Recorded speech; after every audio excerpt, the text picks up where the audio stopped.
Mimi Yagi Maulidi Kiaratu nathibitisha kwamba nitakuwa mwaminifu kwa Jamhuri ya Muungano wa Tanzania na kuitumikia kwa moyo wangu wote, na kwamba nitaihifadhi, nitailinda na kuitetea Jamhuri ya Muungano wa Tanzania kwa mujibu wa sheria iliyowekwa.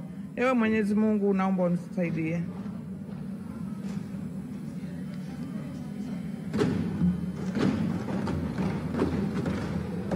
Mimi Yagi Maulidi Kiaratu kwa heshima kubwa ninaahidi mbele ya bunge tukufu kuwa nitakuwa mtiifu na mwaminifu kwa nchi yangu Tanzania, na kwamba ninaahidi kuilinda, kuitumikia na kuitetea Jamhuri ya Muungano wa Tanzania kwa nguvu zangu zote na moyo wangu. Ewe Mwenyezi Mungu nisaidie. Mheshimiwa Yahya Esmail Nawanda.